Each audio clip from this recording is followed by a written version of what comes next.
Fake HOA cops pointed their guns at me while my 6-year-old watched in terror from the window. Pay $5,000 for these landscaping violations now, or we'll seize your home, the leader demanded. My hands trembled until my boyfriend, a US Marshal, arrived. The moment his authentic badge flashed in the sunlight, their faces drained of color. They just threatened the wrong single mom. Before we start the story, please comment down from which country are you watching. Don't forget to subscribe and like the video. Moving to Pinewood Estates was supposed to be our fresh start. After losing David, my husband, to cancer last year, I needed somewhere peaceful to raise our son, Tyler. The quiet neighborhood with its tree-lined streets seemed perfect, even with the strict homeowners association rules. "Mommy, you're going to love it here," Tyler had said as we unpacked, his small hands carefully arranging his toy cars on the windowsill. His smile had been rare since his father's death, and I'd do anything to protect it. The first month passed smoothly. I planted a small garden, painted the front door a cheerful yellow, and hung wind chimes that reminded Tyler of his dad. For the first time since David's funeral, I felt hope creeping back into our lives. I met James, my boyfriend, at a community picnic. He was there visiting his sister, who lived across the street. Tyler had wandered off, and James found him staring at a butterfly by the pond. Instead of just bringing him back, James knelt beside my son and talked to him about the butterfly's life cycle. When they returned together, Tyler was animated in a way I hadn't seen in months. "He knows about bugs, Mommy," Tyler announced, tugging James forward to introduce us. "And he has a badge like Daddy used to have." David had been a police officer before cancer took him from us. The connection wasn't lost on me, but there was something gentle about James that set him apart. When he asked if he could call me sometime, I surprised myself by saying yes. Our relationship developed slowly. James understood grief. He'd lost his wife in a car accident years before. He never pushed, never tried to replace David in Tyler's life. He simply became a steady presence, a friend who gradually became more. Then came the letter from the HOA about my garden. I didn't understand. The previous owner had a garden in the same spot. I called the number listed, but nobody answered. Another letter arrived about the yellow door, though several houses on our street had colorful doors. "Something's not right," James said when I showed him the letters. "This doesn't match the HOA guidelines your realtor gave you." I tried to reach my realtor, but she was on vacation. The property management company referred me back to the HOA. The circle of confusion left me anxious, but with James's encouragement, I decided to wait until I could speak to someone in person at the next HOA meeting. Thursday afternoon, Tyler was working on his math homework at the kitchen table when the doorbell rang. 3 men in uniform stood there, looking official with patches that read HOA Enforcement Division. Something felt off about them. "Ms. Reynolds? We're here about multiple violations," the tall one said. His hand rested on what looked like a gun holster. "I've received some letters, but I've been trying to call the office," I explained, keeping my voice steady though my heart raced. "That's not good enough," he said, pushing past me into my home. The other two followed. "You owe $5,000 in fines, due immediately." $5,000? That's impossible. I backed away. "Please leave my house." The tall one pulled out his gun. "Either pay now or we'll begin property seizure procedures." My blood turned cold as Tyler appeared in the doorway. "Mommy?" "Go back to the kitchen, sweetie," I said, trying to keep my voice calm. "I'll be there in a minute." "The kid stays," the second man said. "Maybe then you'll take this seriously." I reached for my phone, and the tall one pointed his gun directly at me. "Put that down." Tyler ran to the window, watching in terror. I saw tears streaming down his face, and something inside me broke. I had already lost David. I wouldn't let these men traumatize my son. "My wallet's in my purse," I said, slowly moving toward the entry table. "I can write a check." The shorter man snorted. "Cash only. Or jewelry. Those earrings look nice." They were David's last gift to me before he got sick. My fingers touched them reflexively, and anger flared beneath my fear. These men weren't just threatening me, they were trying to strip away everything I had fought to rebuild. I don't keep cash in the house, I said, stalling. I need to go to the bank. Nice try, the tall one sneered. Check the bedrooms, he ordered the third man, who had remained silent. Look for a safe. Jewelry box. Anything valuable. I heard him stomping through our home, opening drawers, closets. Tyler whimpered, and I wished I could reach him, hold him, tell him everything would be okay. But would it? Just then, the sound of a car door slamming echoed from the driveway. Relief flooded through me as I recognized the footsteps approaching our front door. The door opened, and there stood James, my boyfriend of 6 months, still in his work clothes. As a US Marshal, he carried himself with quiet authority. He took in the scene in one glance, the men in fake uniforms, the gun pointed at me, Tyler crying by the window. What's going on here? His voice was dangerously calm. HOA business, the tall one said, lowering his gun slightly. Stay out of it. James stepped inside, his hand moving to his belt where his badge was clipped. I think I'll stay. He flipped open his credentials, the golden badge catching the afternoon sunlight streaming through the window. US Marshal Service. I suggest you lower your weapon immediately. The color drained from their faces. The gun wavered, then lowered. This is a misunderstanding, the second man stammered.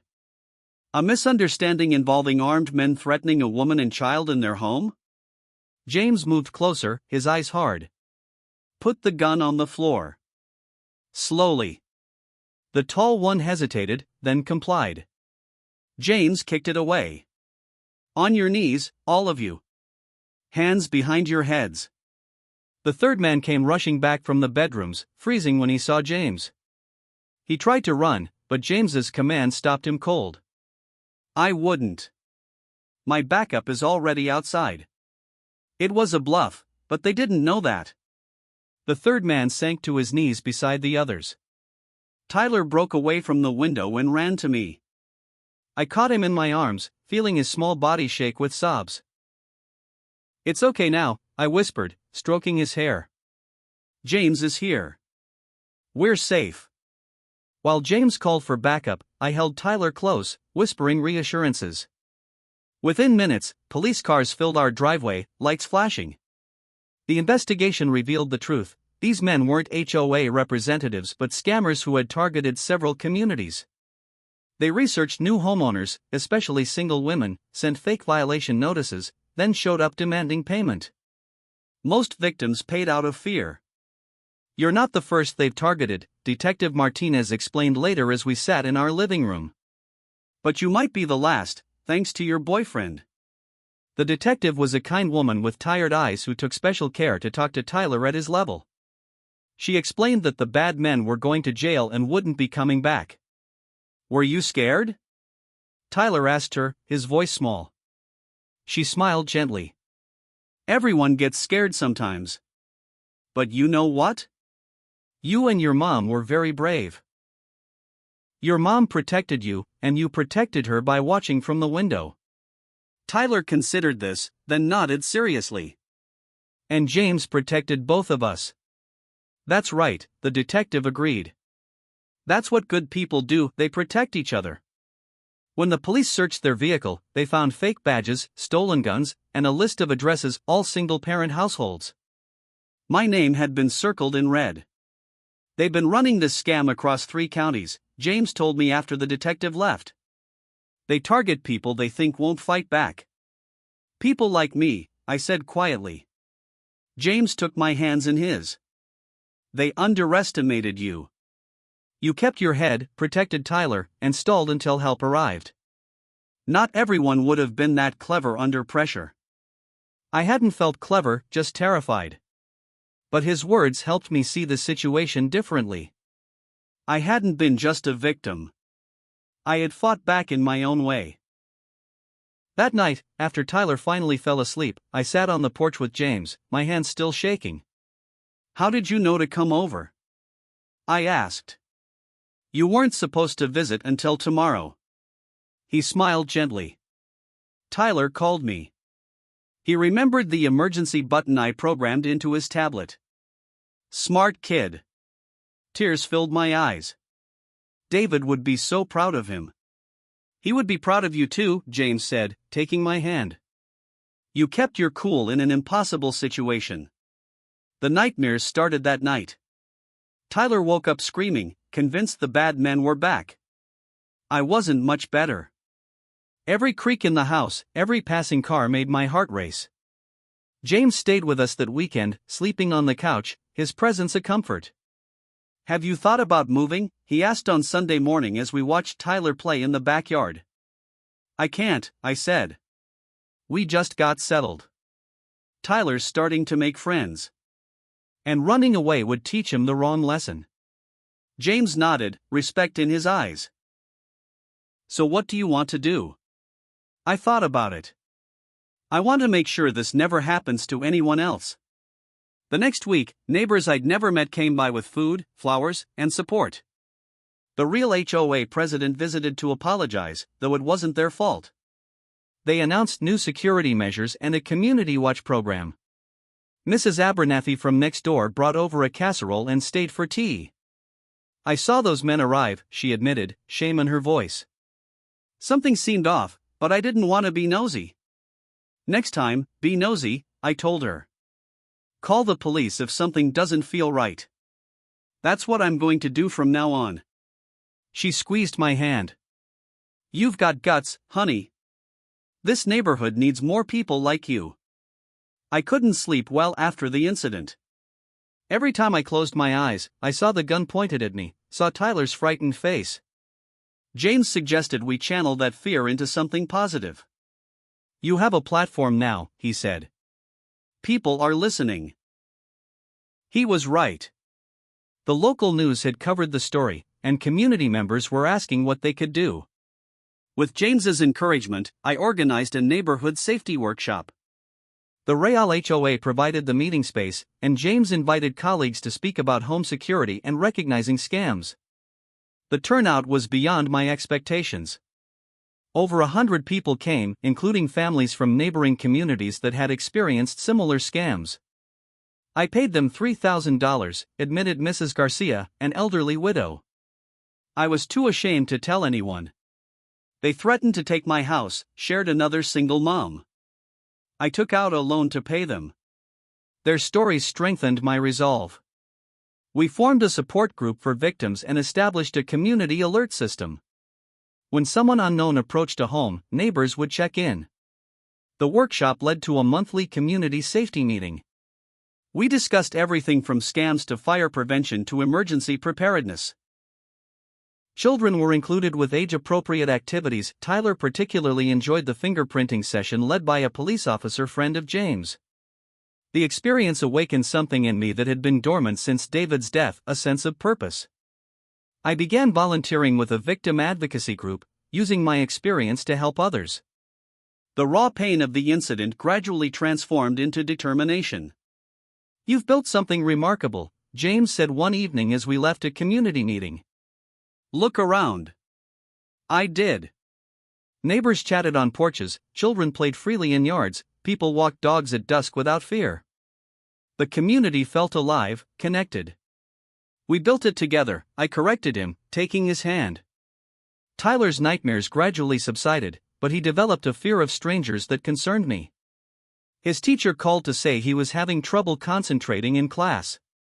He needs to process what happened, James suggested. Maybe through play or art. We set up a play therapy session with a child psychologist. Dr. Lynn was wonderful with Tyler, using puppets and drawing to help him express his feelings. Tyler has created a superhero family, she told me after one session. The dad watches from heaven, the mom has super strong love power, and the friend has a magic shield badge. Together they fight the bad guys. Tears sprang to my eyes. That's how he sees us? Children are remarkably resilient, Dr. Lynn said. With proper support, they can transform trauma into strength. Tyler is doing exactly that. At home, I found ways to help Tyler feel secure again. We created safety plans, practiced what to do in emergencies, and talked openly about his fears. James taught him simple self-defense moves appropriate for his age, emphasizing that running away and getting help was usually the best option. "But what if I can't run away?" Tyler asked during one lesson. "Then you yell as loud as you can." James demonstrated a bellowing help that made Tyler giggle. "And you remember that you're braver than you think." My own healing took longer. I jumped at unexpected noises, checked the locks repeatedly, and struggled to trust strangers. James never pushed, never told me to get over it. He simply remained steady, a safe harbor when the memories overwhelmed me. "Healing isn't linear," he reminded me one night after a particularly bad dream. "Some days will be harder than others. That's okay." 3 months after that terrible day, James and I sat in the courtroom as the judge delivered the sentence. The 3 men who had threatened me received 10 years each for armed robbery, impersonating officials, and endangering a child. The judge looked directly at me as she spoke. "Ms. Reynolds, your courage in coming forward has protected countless others. These men targeted those they perceived as vulnerable, but you showed them that a community united is anything but vulnerable." Outside the courthouse, I hugged Tyler tightly. "It's over, sweetie." He looked up at me with David's eyes. "Are the bad men going away for a long time?" "Yes," I assured him. "A very long time." James rested his hand on Tyler's shoulder. "Your mom helped make sure they can't scare anyone else." Tyler thought about this, then asked, "Can we get ice cream to celebrate?" James laughed. "Absolutely. I think we've all earned ice cream." As we walked toward the car, a woman approached us hesitantly. I recognized her from the support group, another victim who had testified. "Thank you," she said simply, squeezing my hand. "My daughters can sleep at night again because of what you did." Her words stayed with me, more meaningful than anything the judge had said. This was why I had pushed through the fear and trauma. Not just for Tyler and me, but for every family these men had terrorized. A year after the incident, our neighborhood had transformed. The genuine HOA worked with residents to create a community where people looked out for each other. My garden flourished, and the yellow door stayed. In fact, several neighbors painted their doors bright colors in solidarity. Tyler no longer jumped at unexpected sounds. He played outside with neighborhood friends, their laughter floating through open windows. The wind chimes still sang David's memory, but alongside it grew something new, a sense of belonging, of safety. James and I walked hand in hand through the neighborhood one evening, watching Tyler ride his bike ahead of us.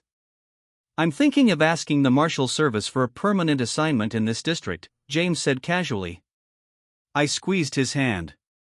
"Any particular reason?" His smile held promises. "I can think of 2 very good reasons." Later that night, after Tyler was asleep, James and I sat on the porch swing, listening to the wind chimes. The moon cast silver light across the garden David would never see. "I want you to know," James said softly, "I'm not trying to replace what you had with David." "I know that," I answered, resting my head on his shoulder. "But I love you both, and I want to build something new with you, if you'll have me." The wind chimes tinkled gently, and I could almost imagine David's approval in their song. My life had taken turns I never expected: grief, terror, resilience, and now, this tender offer of a future. "Tyler asked me yesterday if you could be his second dad," I said, smiling at James's surprised expression. "He said he thinks his first dad would be okay with sharing." James's eyes glistened in the moonlight. "What did you tell him?"